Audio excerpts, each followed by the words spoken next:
Good morning. আজকে সকাল থেকেই ফ্ল্যাটে দিনটা কেটে গেল। আসলে একটা জিনিস নিলে তার পেছনে যে কত লেবার দিতে হয় সেটা না, মানে নিজে না করলে বোঝা যায় না। যে পরিমাণে টাকা খরচ হয় ঠিক সেই পরিমাণেই আমার আপনার মানে গতরও দিতে হয়। ঠিক আছে, নিজে গতরে না করি, কিন্তু সমস্তটাই দেখে এখানে দাঁড়িয়ে থেকে তত্ত্বাবধান করতে হয়। কারণ দাদা যা সারাদিন দোকানে থাকে, এই যে ওয়ালপেপারটা লাগাবে, এবার ওয়ালপেপারটা দেখে না নিলে কোথায় কি লাগাচ্ছে না লাগাচ্ছে ঠিক মতন বোঝা যাবে না। তাই জন্য আবার সুন্দর করে দেখে শুনে নিলাম। নেওয়ার পরে বেশ ভালো লাগছে আমার। এইখানটাতে যদি বসাতে পারতাম তাও ভালো, কিন্তু থাকবে না, যেহেতু রান্নাঘর তো ধুলোকালি বসবো হয়ে পড়বে। যাই হোক, ওখানে গিয়ে নাইটিটা পরে নিয়েছি, কারণ হচ্ছে এত এইসব জিনিস পরে এতক্ষণ থাকা যায় না। তাই জন্য নাইটিটা পরে কাজগুলো দেখাশোনা করছি, তত্ত্বাবধান করছি। তা যাই হোক, প্রচণ্ড রোদ্দুর আসছে, আবার মেঘও হয়েছে, আবার একটু হালকা বৃষ্টিও হচ্ছে। ওই জন্যে করলাম কি যে জানলাটা একটুখানি খুলে দিলাম। জানলাটা খুলে দিলে না হলে না প্রচণ্ড রঙের গন্ধে থাকা যাচ্ছে না। এই গিয়ে জানলা ফাল্লা খুলে রঙের গন্ধটা তাড়াতে হচ্ছে। এই যে মিস্ত্রিটাকে দেখছেন, ইনি খুব ভালো কাজ করেন, হাতের কাজও খুব ভালো। এনাকে দিয়ে আমাদের মানে আমার শ্বশুরবাড়ির যে ওয়ালটা আমার ঘরে ওটা করানো হয়েছিল, আজকে 10 বছর হয়ে গেল, একভাবে সুন্দর রয়েছে দেয়ালটা। তারপরে ইলেকট্রিকের কাজও হচ্ছে, ওই যে বাবু কাজ করছে, ওই পেলমেন্টগুলো বসাবে, না হলে তো আবার মুশকিল। পর্দাগুলো নিয়ে এসে রেখে দিতে হবে, পর্দাগুলো নিয়ে এলে টাঙিয়ে নেব। বেশ ভালো লাগছে।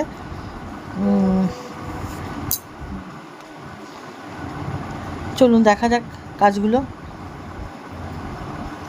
বেশ আমার বেশ ভালো লাগে এখানে আসতে, কারণ হচ্ছে দুটো কারণে আমি আর সত্যি কথা বলতে আসি। এক হচ্ছে দুপুরবেলাটা বেশ এই ঘরটা এখানটা বেশ ঠান্ডা ঠান্ডা ভাব আছে। আমার ঘরের থেকে ওপরের ঘরের থেকে খুব ভালো। ওপরের ঘরটা তো খুব গরম, এসি ছাড়া থাকাই যায় না। এখানে কি সুন্দর, মানে এসি ছাড়াই থাকা যায়। তাই জন্যে আসি। আর কাজ করছে যেহেতু মিস্ত্রি, সেহেতু কাজগুলো তো দেখাশোনা করতেই হবে।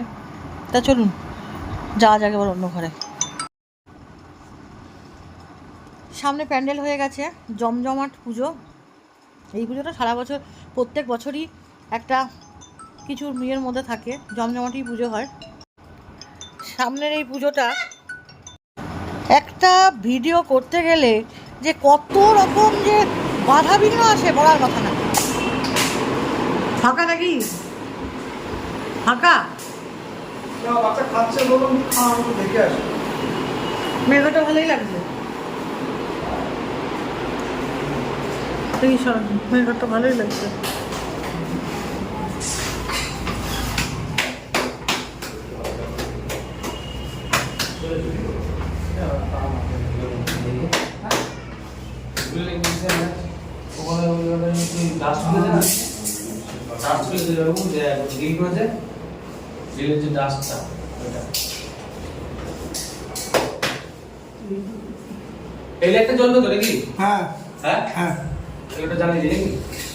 এই ঘরে লাইট লাগিয়েছিল তো? এই ঘরে লাইট আছে তো একটা? হ্যাঁ, আমরা খুললাম। ও আচ্ছা আচ্ছা, লাগিয়ে দিলে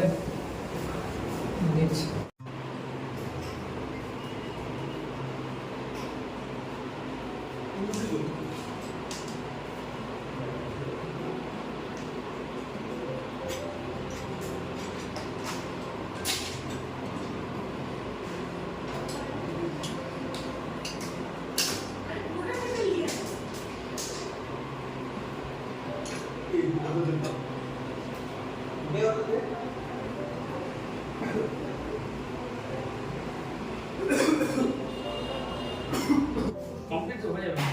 একটা শর্ট পড়ে যাবে, সে সোমবারে করব, সেই তখন দেখতেন যে একটা শর্ট আবার সেই তাহলে কি দোকানে আসবো? হ্যাঁ হ্যাঁ আসবো, দেবো।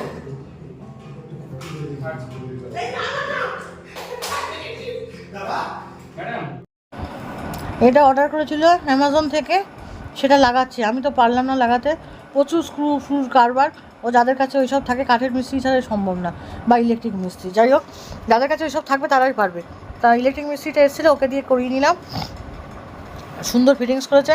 তারা অ্যাকচুয়ালি জুতোর র্যাক, তা মেয়ে বলে জুতোর র্যাক হিসেবে রাখবে না, ঘরেই রাখবে। তো দেখো ঘরে কোথায় রাখবে। ম্যাট্রেসটা এখন আর পারবো না, দাঁড় করানো আছে, পুজো টুজো হয়ে যাক তারপরে একবারে পারবো। চলো যাওয়া যাক, এবার অন্যদিকে যাই। ওখানটা একটুখানি পরিষ্কার করে দেয় সুন্দর করে।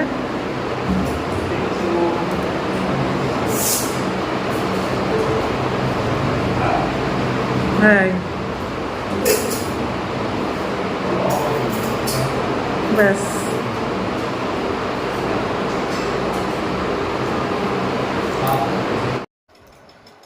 বাবু সমস্ত কাজকর্ম করে দিয়ে চলে যাওয়ার পরে আমি পর্দাগুলো লাগিয়ে নিলাম। পর্দাগুলো কেমন লাগছে আপনারা একটু কমেন্ট করে আমাকে জানাবেন অবশ্যই। আমার তো বেশ ভালো লাগছে। আমি এই ছোট্ট ঘরটা একটুখানি নিজের মতন করে সাজাবার মতন ব্যবস্থা করছি। তা পুরোটা পুরোপুরি কমপ্লিট হয়নি। 4 তারিখে পুজোটা না হলে তো সমস্ত জিনিসপত্র আনতে পারছি না। তা হোক, তারপরে আবার ভালো করে সাজাবো। এখন যেটুকুনি করেছি সেইটুকু আপনাদের কেমন লাগছে আপনারা একটু প্লিজ কমেন্ট করে আমাকে জানাবেন। আর ওয়ালপেপারগুলো কেমন হচ্ছে সেটাও জানাবেন। আমার তো বেশ ভালো লাগছে, আমার বাড়ি আমার তো ভালো লাগবে, আপনাদের কেমন লাগছে সেটা অবশ্যই আমাকে জানাবেন। আর এটা হচ্ছে আমার রাজকন্যার ঘর। তার আবার ভালো ভালো জিনিস পছন্দ, তো ওই জন্য তার ঘরটা একটু দামি জিনিস দিয়ে সাজাবার চেষ্টা করেছি। পর্দাগুলো আমার পর্দা থেকে একটুখানি দামি, যার জন্য এত গ্লেজ দিয়েছে। তা আমিও লাগাতে পারতাম, ইচ্ছা করে লাগাইনি, কাচতে খুব কষ্ট হয়। এগুলো যেমন আমি নিজেই কাচতে পারবো আমার ঘরটা, কিন্তু মেয়েরটা আবার লন্ড্রিতে না দিলে হবে না। তাই জন্যে আমারটা ভালোই লাগছে আমার ঘরে। যাই হোক, একটুখানি কোনোভাবে গরিবানা মতো একটু সাজাবার চেষ্টা করেছি।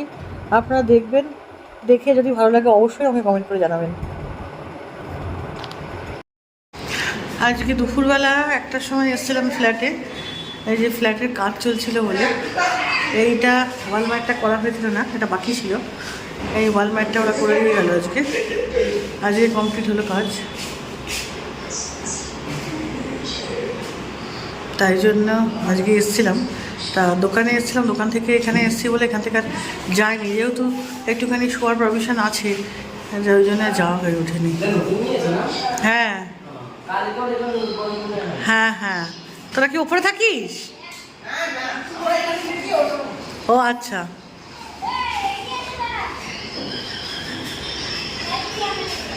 এই যে এগুলো সব কমপ্লিট হয়ে গেছে, এখনও পর্যন্ত গোছানো হয়নি, এগুলো সব পড়ে রয়েছে এখানে। আর ওই যে বাচ্চাগুলো খেলছিল ছেলেগুলো, ওরা আবার কথা বললো আমার সাথে, তাই জন্য কথা বললো। মেয়ের সুর একটা। আর এখানে রান্নাঘরের এখানটাও খুব পরিষ্কার পরিচ্ছন্ন হয়ে আছে, এখনও পর্যন্ত কিছু কমপ্লিট কিছু করা হয়নি। মেয়ের ঘরের মধ্যে ওটা পাতা হয়নি, ওটা পরিষ্কার পরিচ্ছন্ন হবে, পুজো হবে, তাই জন্য আর পাতা হয়নি। তাই জন্য ওটাকে ওভাবে রেখে দিয়েছি, পুজো টুজো হোক তারপরে ওটা পাতবো। তাছাড়া এমনি এখানে পরিষ্কারই আছে, কিন্তু পরিষ্কার করতে হবে, জল দিয়ে ধুতে হবে, ওই জন্য আর কিছু করা হয়নি। জলটা দিয়ে পরিষ্কার পরিচ্ছন্ন করে ধুতে হবে।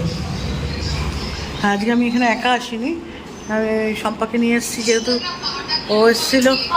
ও তা কী হয়েছে, আমরা এখানে এসেছি আজকে ভালো সুন্দর করে এসে আড্ডা মারছি, একটু বসে বসে গল্প করলাম, ওই ভিডিও টিডিওগুলো এডিট করলাম। তা বাচ্চাগুলো খেলছিল, তা বাচ্চাগুলো খেলতে খেলতে সম্পার মাথায় মেরেছে এক বল দিয়ে। তা আমাকে জানলাটা দিয়ে দিলাম, ওই জন্যে লাইটগুলো জ্বালালাম। হ্যাঁ, না হলে হবে না, নেটটা লাগাতে হবে, নাহলে বাচ্চাগুলো খেলছে তো অসুবিধা হবে। শুলে আর যদি কেউ মেরে দেয় তাহলে আর লোককে নেই। এই যে প্যান্ডেল শুরু হয়ে গেছে, দে চৌধুরী পাড়ার প্যান্ডেল।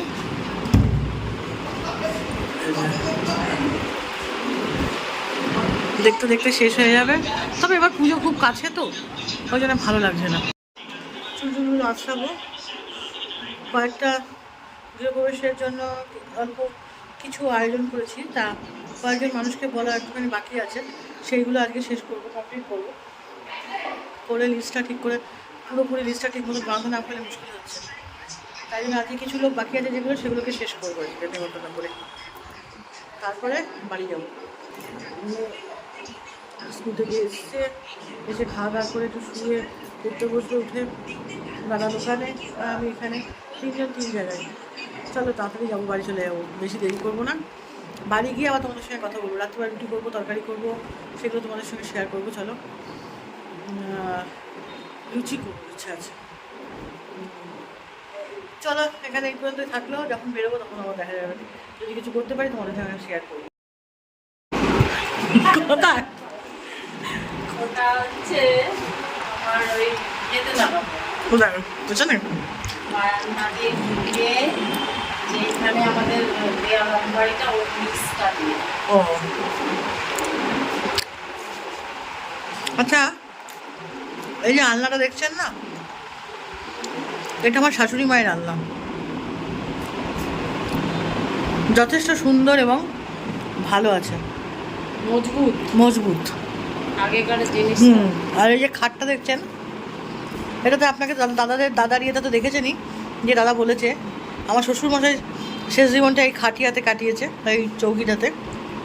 তা আপনারা বলুন তো, এই দুটো আমি নিয়ে এসেছি বলে দাদা খ্যাচ খ্যাচ করছে, পুরনো জিনিস এখন তুমি কেন নিয়ে গেলে? 4 তারিখে অনুষ্ঠান হয়ে যাওয়ার পরে নিয়ে যেতে পারতে।